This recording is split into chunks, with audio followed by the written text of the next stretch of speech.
I will chair this session since Francesco is not going to be able to be here. We're going to start with Giovanni, Federico, and Nikolaus Wolf talking about comparative advantages. Okay, I know that you are not interested in trade, Professor Fenoltea, but maybe other people can be interested in these issues. Okay, basically what we are trying to do is produce some sort of a dependent variable for the whole group. So we are aiming mostly at describing in the quantitative way what happened in the Italian trade and specialization. And we think that this is a useful task because the previous literature is not really sufficient from this point of view. First, there is no long-run analysis of Italian trade. There is only one paper by Michelangelo Vasta, which is only based on secondary literature, mostly.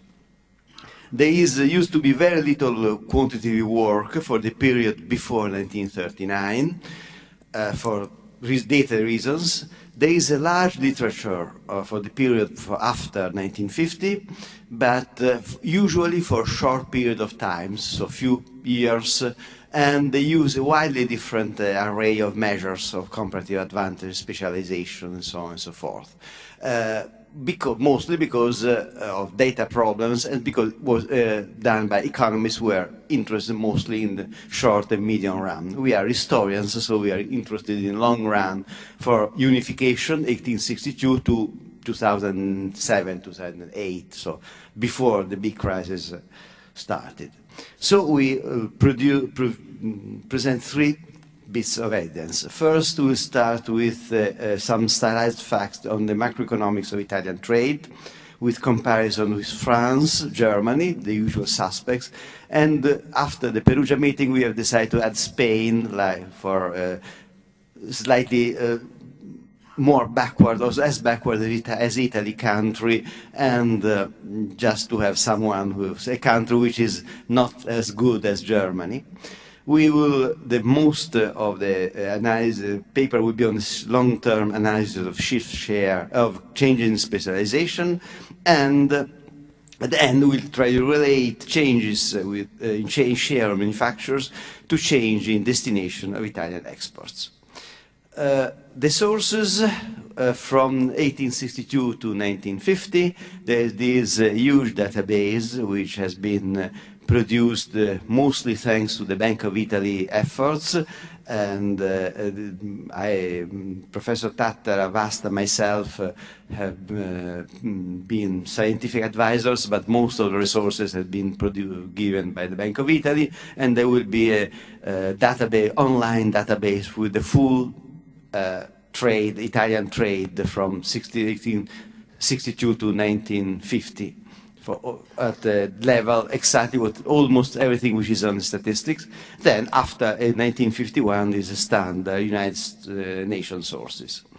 So let's start with the first graph, which is the openness ratios, so trade GDP. I hope you can see that we have a poster boy, which is Germany, like my co-author, who is always on top of everything. This is a green line, and Italy is slightly lower than France, but this is better than Spain. So that's why we added Spain, just to have a country which is worse than Italy systematically. So Italy is the blue line in the middle. So you have the usual story: slow growth in openness before the war, then the big fall during the Depression, and then increase in openness up to almost now. Then we'll see what happens.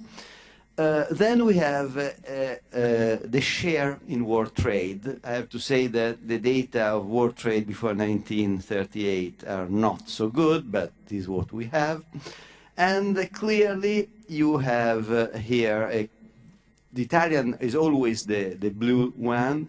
You see that the share has been quite low and has been increasing during the economic miracle, still remain quite low in comparison with Germany and France.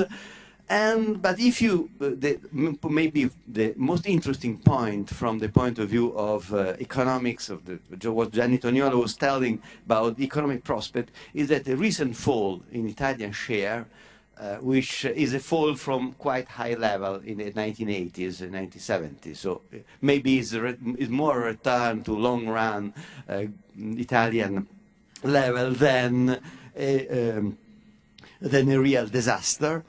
And even Germany has performed, of course, much better, but not, has been a decline in this period. Maybe clearly these countries have a different size, so here we try to have some sort of a ratio to the share of Italian export and world trade relative to the size of Italian economy, according to Madison database.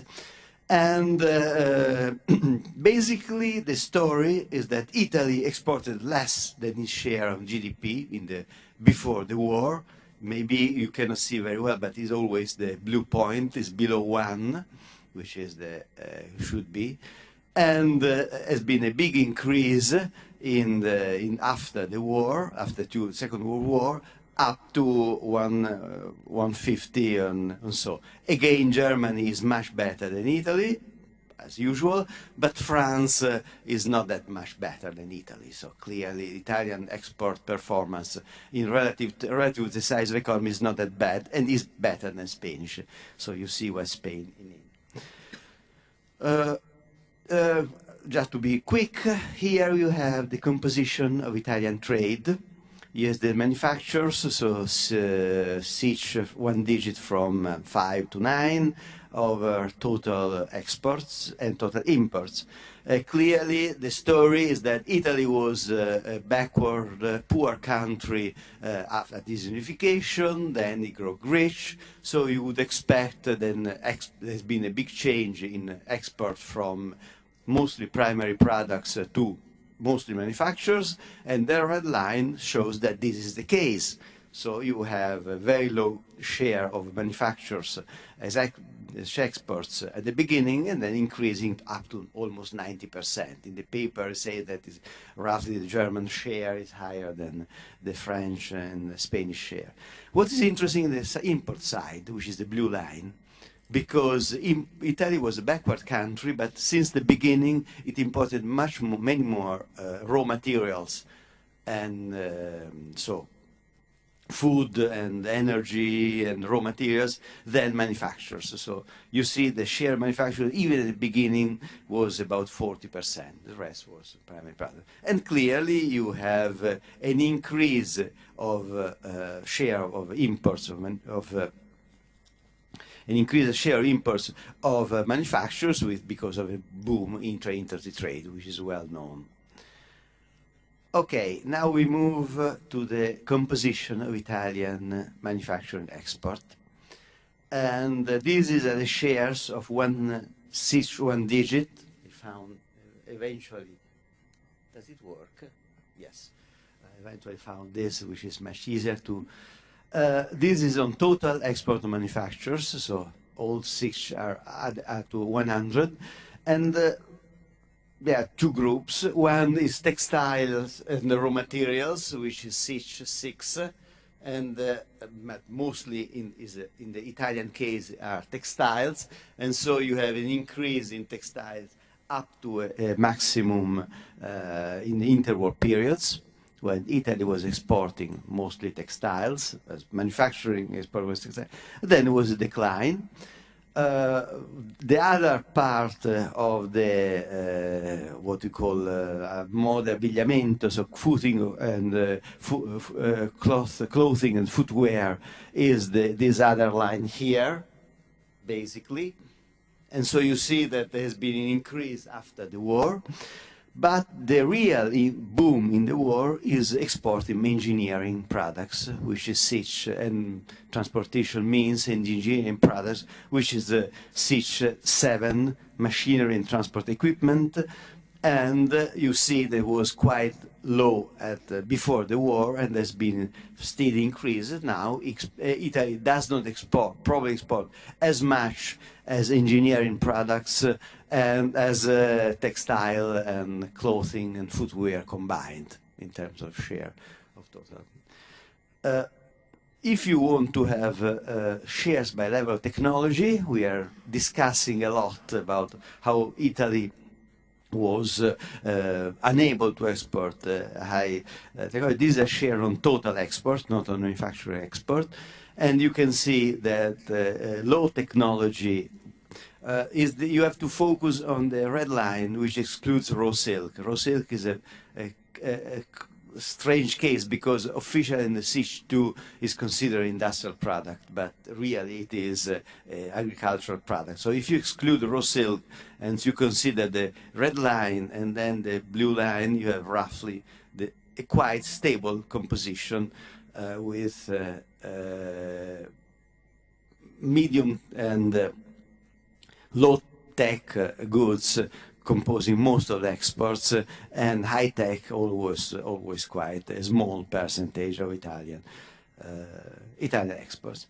Then you have a very messy graph about the geography of exports, and the very messy graph basically says that Italy exported mostly to Europe. Here we have UK, France, Germany, other Europe, other OECD, which is mostly United States, and rest of the world.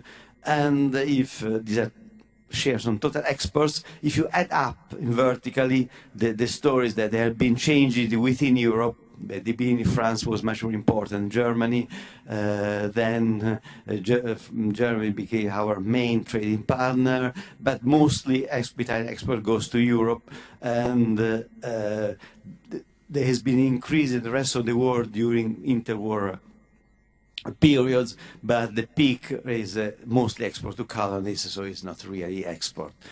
And still Italy is heavily concentrated on exports towards other European partners. So then there is a highly technical part, and so Professor Wolf will start. Okay. Thank you, Professor Federico.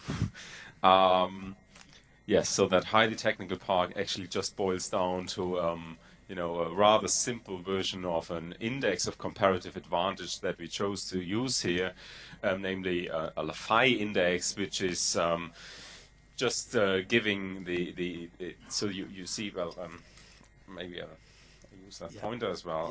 You can use so what you're supposed to see here is 3 bits. Oops. Hello. Yeah, okay. So there's a first thing in brackets here that is the net balance of trade for a specific commodity relative to the total trade in that commodity.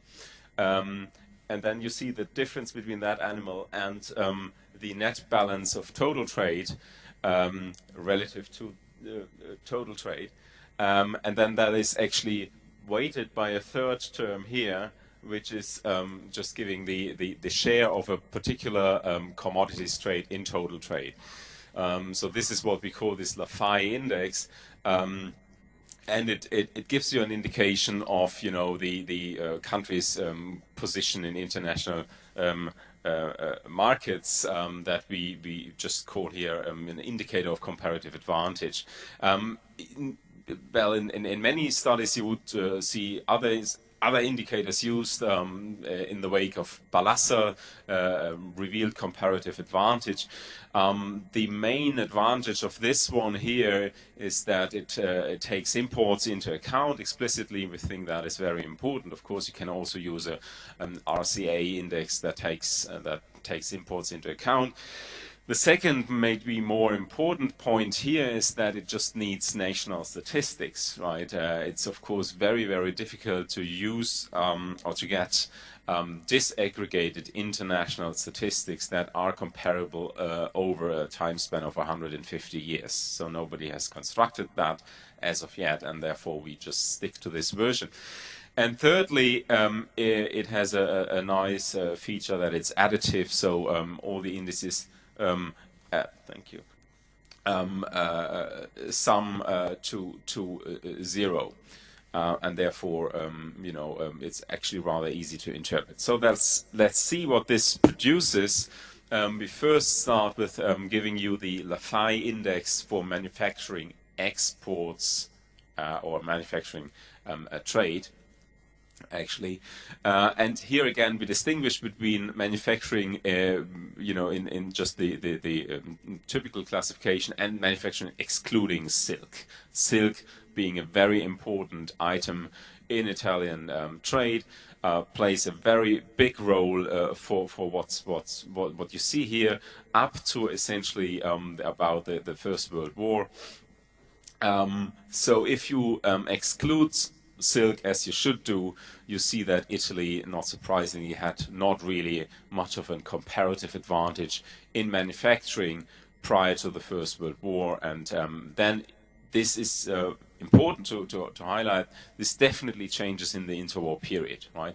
You see a big peak early after the First World War, which can be, we think, related to essentially the collapse of a main competitor, namely Germany, in that period. And then once the situation stabilizes in the early 20s, you see that actually especially Germany is coming back kind of in the European markets for a period, but still Italy stays on a rather solid position and improves that position after the Second World War. Before then, there is a big dive down here, starting somewhere in the late 70s, early 80s, and that technically is related to a massive increase you saw earlier in imports, right, of manufactured products, and geographically that is first and foremost related to a very strong performance of German products on Italian markets and struggling Italian industry outside. Now let's break down that index by categories. You have these various categories of the manufacturing classification. 5 is chemicals related products. 6 is machinery, right? 7 is engineering products. Well, 6 is manufactured. 6 is textile. Exactly. 6 is manufactured goods classified according to material. For example, textiles and leather products and stuff. And 7 is engineering. And 8 is other things, including, for example, footwear. So a couple of important items for Italian foreign trade. So essentially what we see here is that the improvement in the Italian position in the interwar period is driven by changes in category 6, and that is essentially a change towards some textile products such as cotton clothes, and the real change after the Second World War is that a massive change in engineering, actually a very strong performance of Italian exports and foreign trade in terms of engineering. Yes, is 7. Yes, including cars, for example, and 8 is miscellaneous manufacturing products, including things like footwear and clothing. Yeah. Okay. Okay. Now we want to break that down also on a different dimension, namely according to the kind of the technological content of various products. So we again distinguish between low tech, medium technology, and high technology products.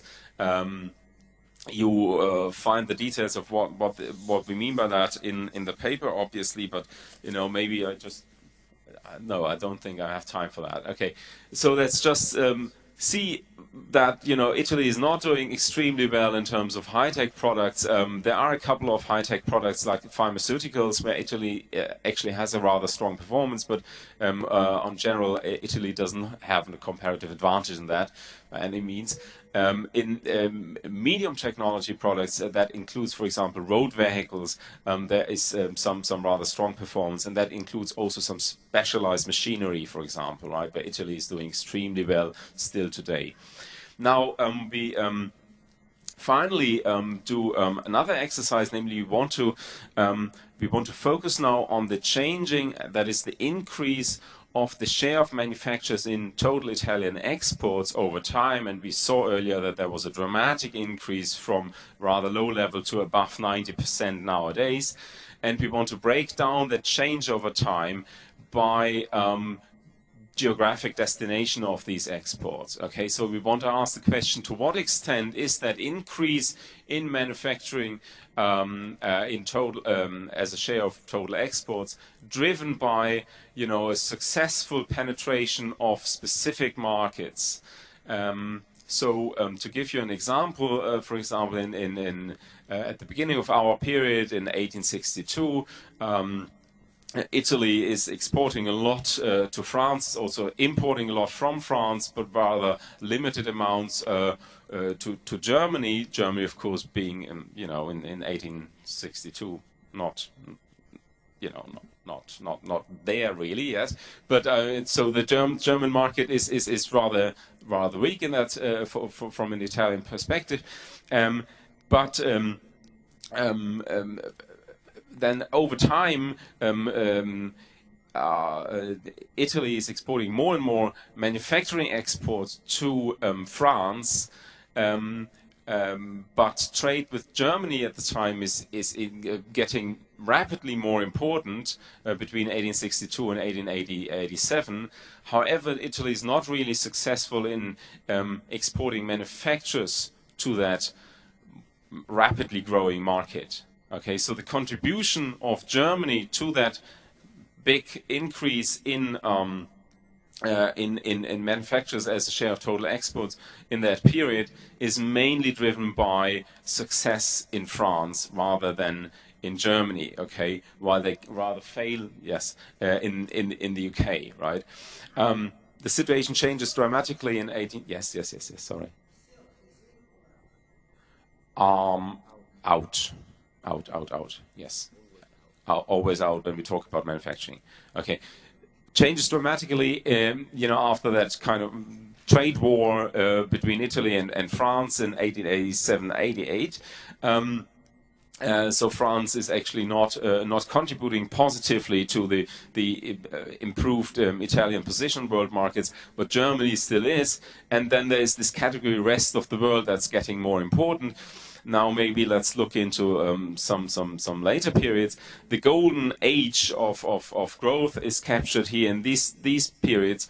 So there's again, from a much higher level now, another increase in the share of manufacturers in total exports, and that is mainly a European story, right? So Italy is performing well generally because it's performing very well in European markets, and that is changing then with you know, the leveling out, the stagnation of the Italian performance in the late 70s, early 80s, and then all the further increases are essentially due to increases in the rest of the world category, which is in our case outside of the OECD, right? So in other words, Italy is performing well in, you know, less developed countries, and it's struggling in terms of exports in the stronger developed countries. That's essentially the story here. Okay.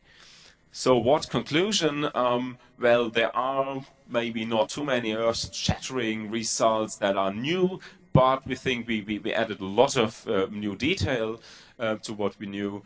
For example, that you know, well, the increase in export manufacturers is a bit earlier, and then there's this very dramatic change in the 1880s going on.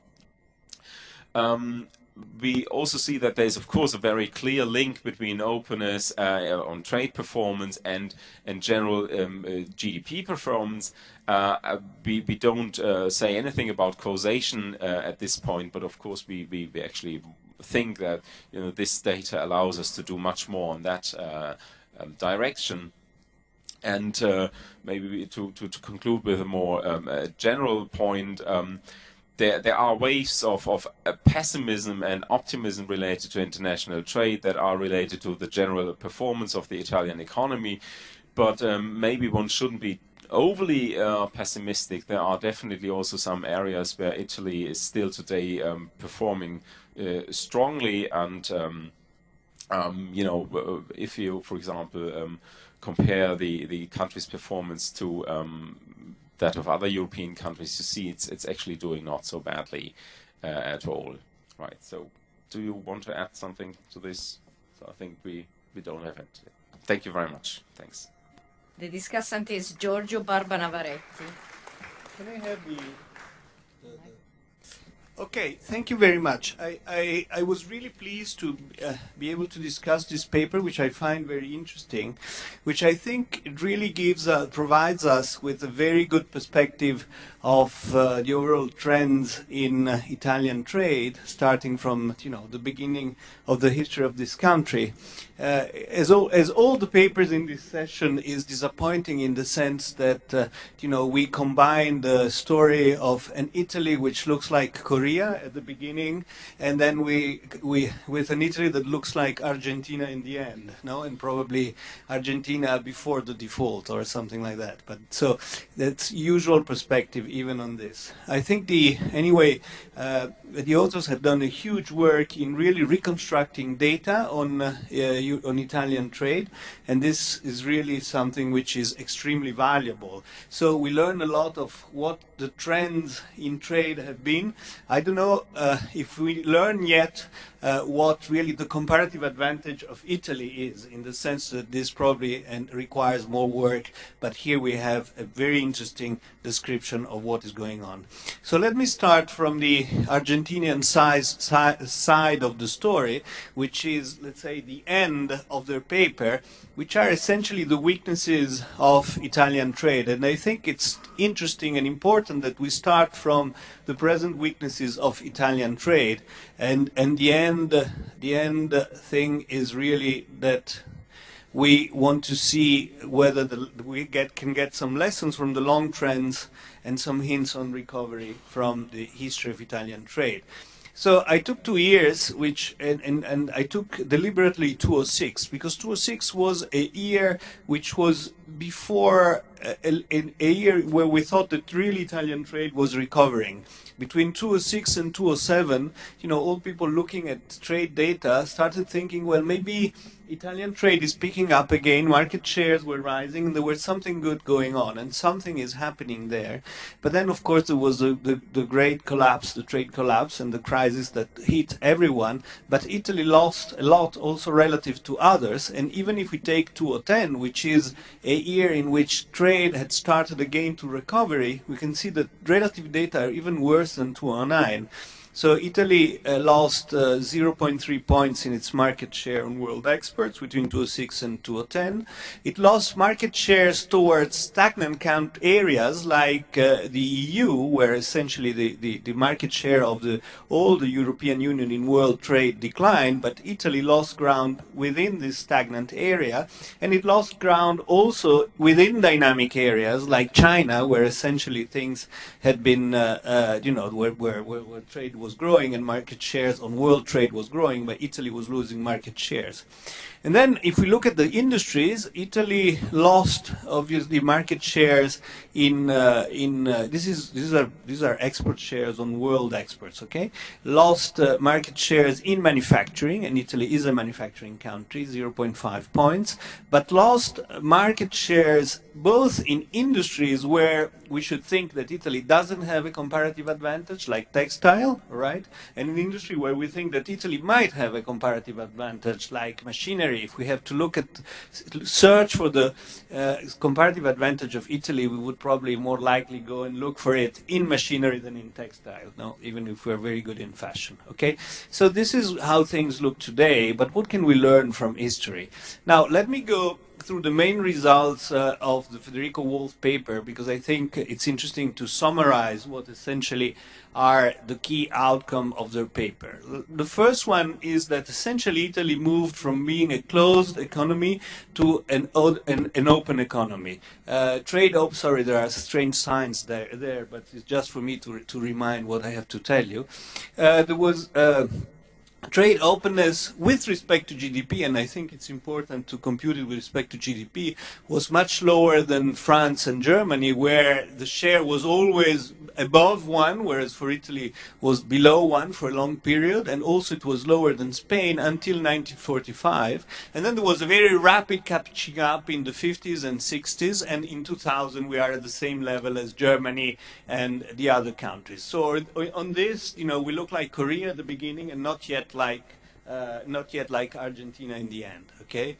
But if we look at market shares, as I said also before, the panorama is less encouraging in the sense that the world market share was high in Italy before, at the beginning of unification, then went down in 1880 to 2.55%, and it stayed there until 1950. It's very important to remind that there is this long period from 1880 to 1950 where the market share of Italy stays at 2.50 more or less, and I will tell you why this is important, but keep this in mind because I think it's important. But then after the 50 again we pick up South Korea 4.5% in 1990, and then Argentina 3% today, okay? So this is partly trade, it's partly also decline in GDP, as we learned in these days. Now there was also strong decline of the share of Italy in GDP, so maybe it's not only trade, okay?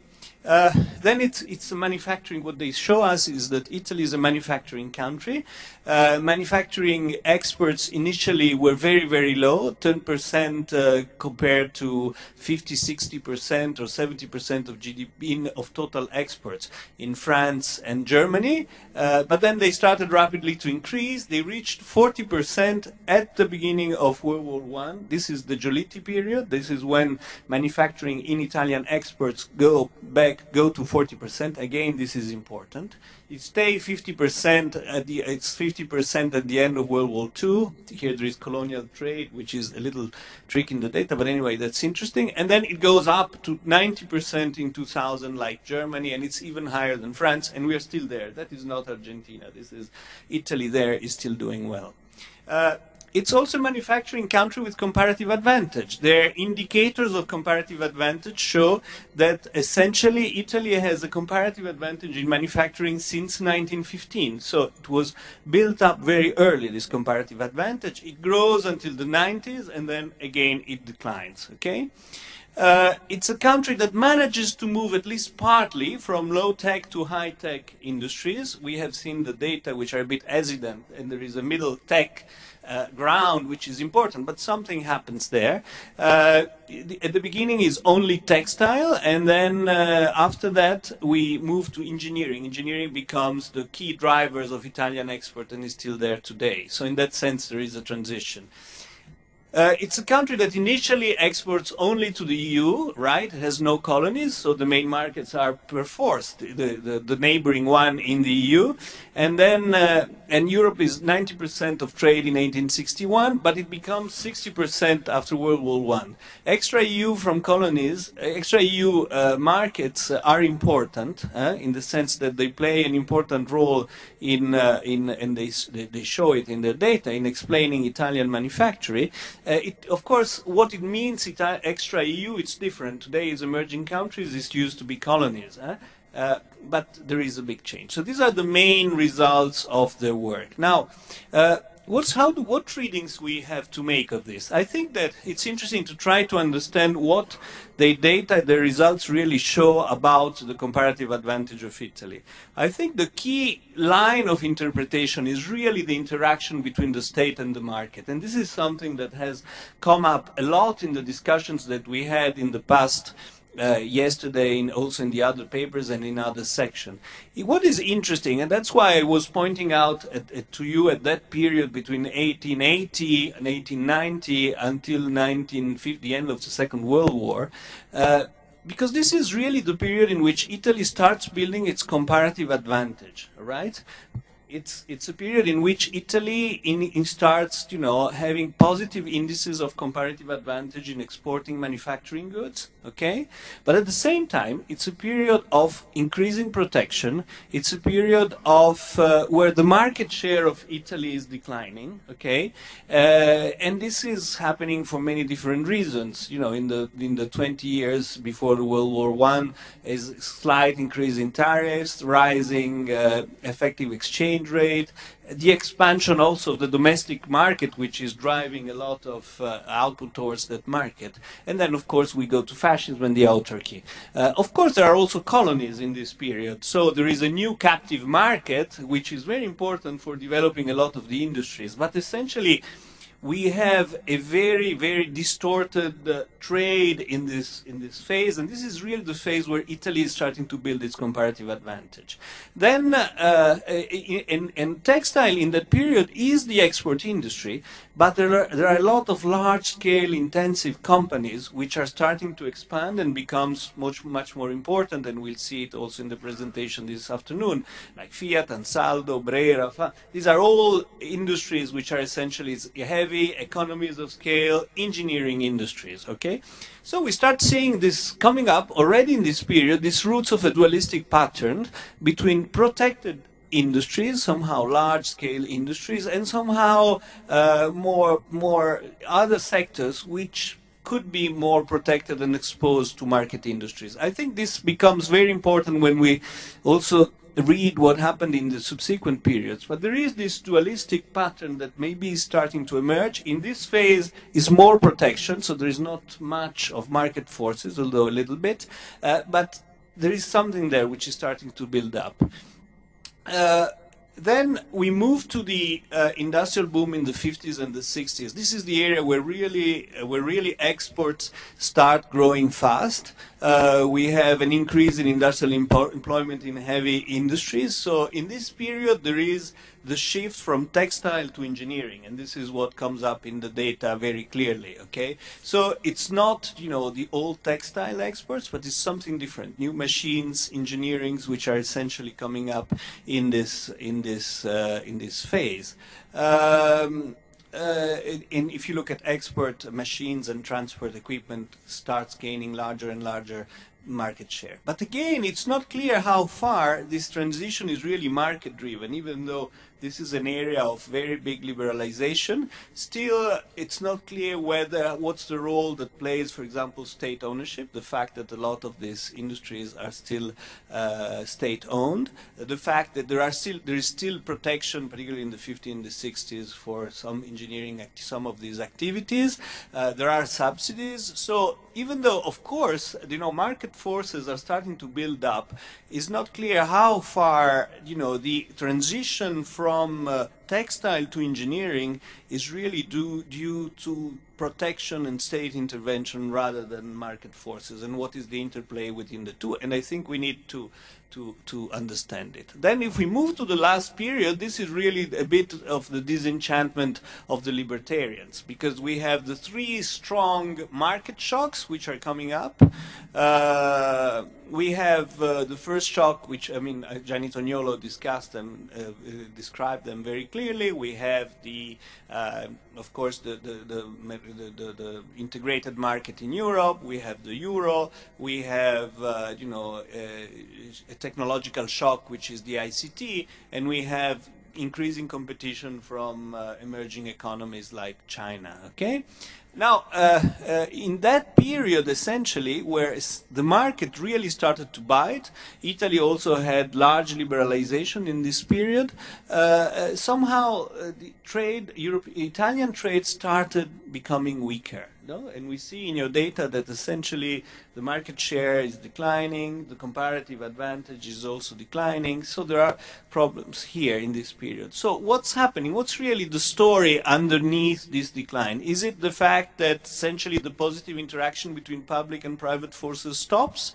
and only activities which have limited externalities that do not require much of the state are those that somehow grow and expand, or are those activities that are able to create, to overcome the externalities through local arrangements like the districts that function? What's happening here? I mean, there is no longer the state that takes care of the externalities, like in technology, in R&D, and there is a little bit, you know, of something else which are the district, but not more.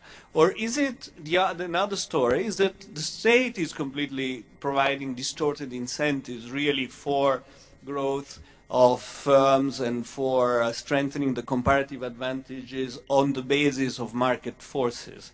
No? For example, what Gianni Tognolo was telling us 2 days ago about the effective increase in the effective exchange rate and the problem that Italy had with increasing the effective exchange rate, well, essentially, if it's true that this is driven by the increase in the price of unliberalized non-tradables activities like utilities and things like that, then it's really a problem of, you know, setting the incentives right for growth. I mean, it's a constraint to growth for the companies that comes from a non-liberalized parts of the economy. So here really we have problems of, you know, firms' growth, lack of large companies, which really are very important for trade. I'm almost done. There is another issue which is really important here, is the question that was raised also yesterday in the discussion of productivity, which is the interaction between accumulation of capital and increasing TFP. No? If it's true, as you know, the interpretation that was given yesterday is true, that somehow in this phase, TFP is really what matters for growth, and this is investments in intangible assets and things like that. It's clear that there is something that is missing, you know, in the creation of sources of growth in Italy that has to do with the creation of intangible assets, has to do with total factor productivity, and where probably, again, the interaction between rules, the state and the markets is extremely important. So there is something there that is going on. I know I'm done. I have an extra slide which is on methodological issues and on I have specific comments on the paper and on things that I think could be improved to understand better the comparative advantage. I'm done. I just want to say very briefly two things. The first one is that essentially, I think there should be more thinking about your index of comparative advantage, in the sense that given that your index combines export and imports, once you start thinking in terms of global value chains, you start thinking in terms of inter-industry trade, I'm not sure that you know, the index you have still holds and convey the right messages. The second point is about quality. You know, we keep thinking that even if Italy was very good in traditional low-tech products, what you classify as low-tech products, well, there was an upgrading in those products and an increase in quality and increase in unit values that was really important. And of course, this doesn't come out from the data. And finally, firms heterogeneity.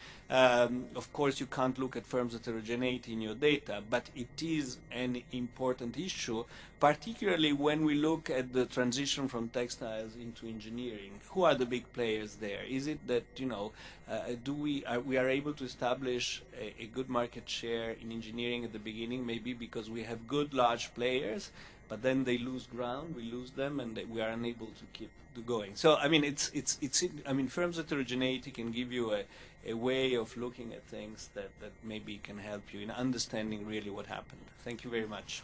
Grazie, Giorgio. Thanks, Giorgio.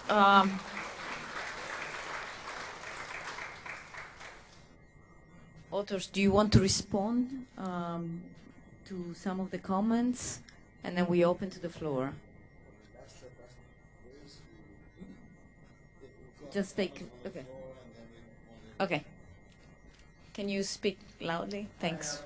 Jeff. Two questions. First, two suggestions for Nico and I think in this good opportunity. One is, tell us more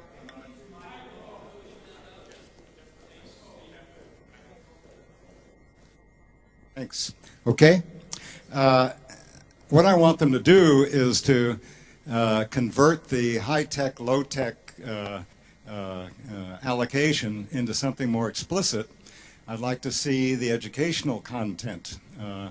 So if it's not available for, it's available for a lot of other countries. So tell me exactly over the past 20 years the impact of the evolution.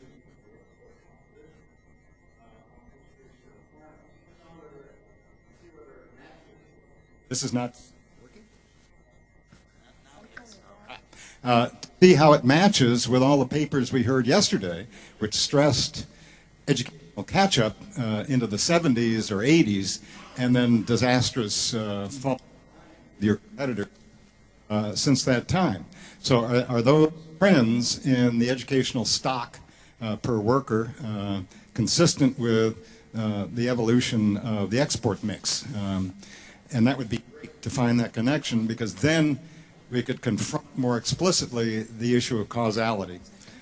Is it a failure, a political failure, creates as lousy supply side effects in education, or is it demand side from the educational mix coming from something else? That's number one. Number two, you are prisoners to the data, and the data is manufacturers and tradables, and what about service tradables? And the last 20 years is a story about getting out of manufacturers and into services. And so can you speak to that? Do we see failure over the past 2 decades because of educational failure, reducing competitiveness in world markets in the high-tech service end of world trade?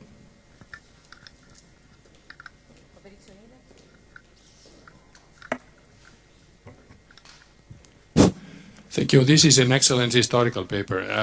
I wonder whether the authors could try to draw some implication concerning what's next. I mean, in the last 20 to 30 years, Italy has lost market shares and even the Lafay index. But underlying this evolution is the transformation in the global value chain. Italy is a part of a transforming global value chains, meaning intermediates versus final. And probably the ability of Italian firms to serve the final markets is less promising than the capability, which already we notice, to serve the intermediate markets, because intermediate markets can be served very effectively even by small specialized suppliers. Final markets require mass production, mass distributive organization. So I wonder whether the data could be a bit, those data could be a bit disaggregated in order to see to what extent in the last 20 or 30 years there has been some indication that probably Italy is bound, or likely, to evolve towards a model in which we will continue to lose some share in final goods, not only textile, also cars and other examples, but gaining or keeping market shares in the whole lot of sophisticated, relevant, high value added intermediates. Thank you.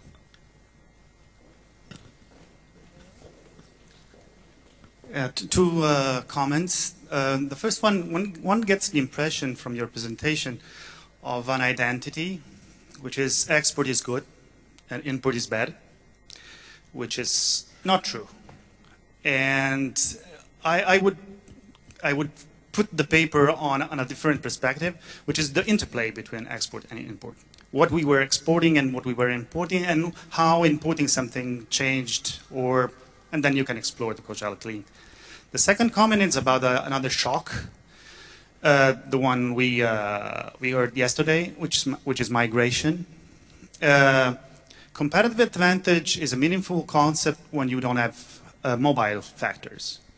Absolute advantage, it's much more relevant concept when you have mobility of factors. So Italy is a very nice example of having a massive flow of immigrants in the first period, where then absolute advantages should take more relevant place, and then less relevant moving of factors, at least labor, and then competitive advantages play really a nice role. That could be an interesting question to explore, not just look at competitive advantage, but just look at absolute advantage.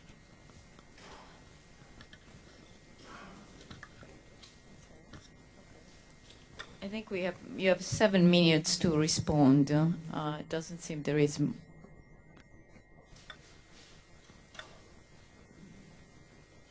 Well, okay. First of all, thanks to I tried to write down all most comments. Well, thanks to everyone. The first point is that we have been given not so large slot for the book which this paper is supposed to be published in. So a lot of your suggestion is quite interesting.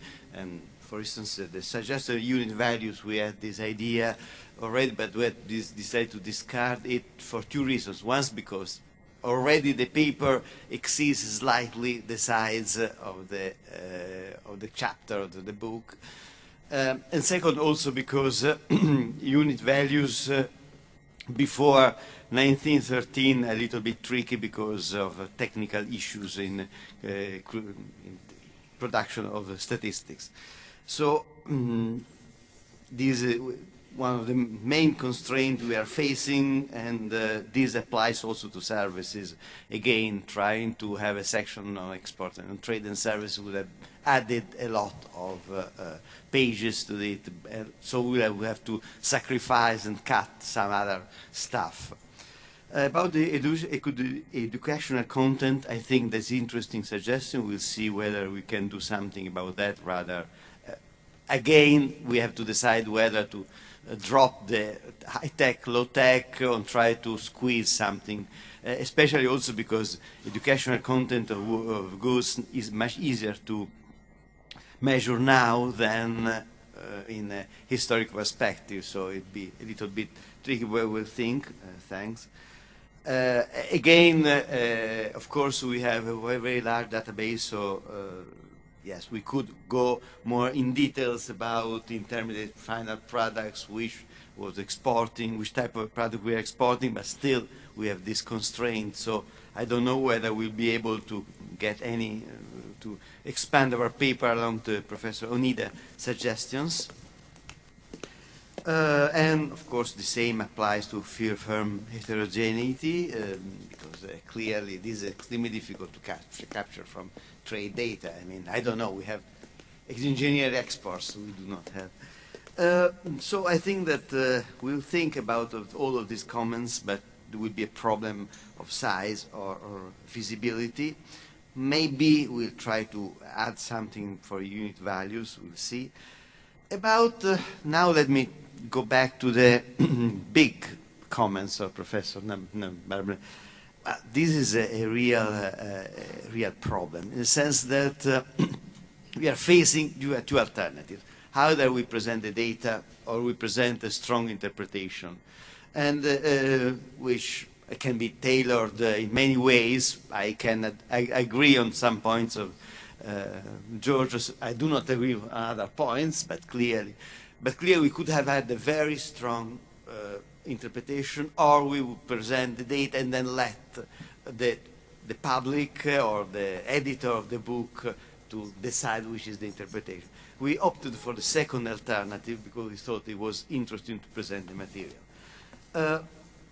If I have to say my opinion in 1 minute, my opinion is that the role of the state in Italian growth surely until the 1930s has been grossly overstated. And probably other people would not agree with this, but I suppose that tariffs were low and most of the export imports were still determined by market forces.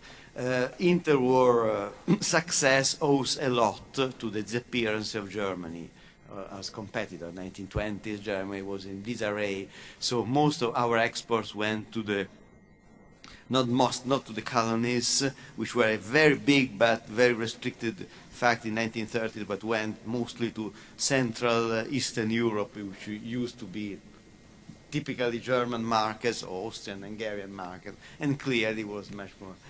And clearly, we can go on discussing maybe during coffee break the technical point. I don't know whether... Just 2 minutes. Okay, yeah. So thanks again for all these comments. I think, yeah, there are a lot of things we could do. I agree it would be very, very nice to look into the educational content, because that would make possibly a very nice story, and that directly links to other work that's been done here. So we'll look into that. It's definitely true that, you know, the role of the interplay between imports and exports has changed dramatically over time. This is the big thing we see in the 80s happening, that there is just this change in the way production is done towards value chains. We know that, and it's just extremely well reflected in that data.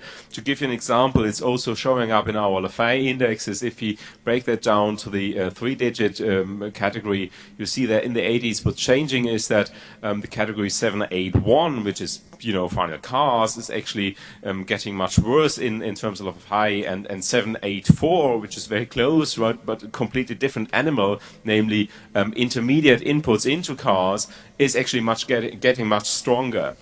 So this is a dramatic thing that's happening within a very short time span, and arguably our index, as I would say, probably most of these indexes cannot capture that very well. So we just have to tell that story in a way.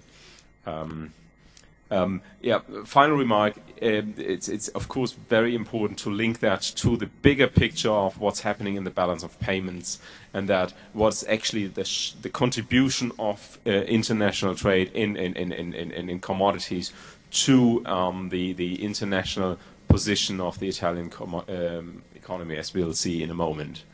I think so. This is another paper, but, you know, of course maybe we should make it more explicit that, yeah, this is a part in the, yes. 1 second. I just wanted to say that, of course, I mean, I didn't mean that essentially you should have given a lot of interpretation of what was going on. It's clear that your paper, the value added of your paper, is really providing a data frame and a picture of what has been the evolution of trade. So that is, I want to make clear that point. But then, of course, we need to work out what's behind it. And what is important is really the links with the other pieces in the book, so that a consistent picture in the end emerges. But I think the real value added is in the description of the data, of course.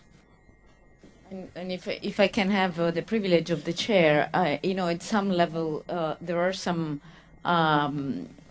questions that are mostly related to the last 50, 60 years. So I understand that you were constrained in the early years by the data, but there is an opportunity here to open up and disaggregate more for the, you know, for recent period maybe where you have more ability to do so, because most of the questions we're asking, you know, Professor Williamson, are actually are about the last 20, 30 years. And that is sort of maybe another paper, but a very interesting one. It's not a question of data, because our data for trade are almost as detailed before in the whole period. What we would like to do is that we would like to frame the last, because all the debate is about last 10 years, what's happening in the market share in, as Giorgio was starting. What we would like to do is to frame in a long period, saying that we have ups and downs, but still Italy survived in the ups and downs, so maybe a long-run perspective can give the idea that the situation now is bad, but it's not necessarily so bad. Thank you very much. We have to move on, switch authors.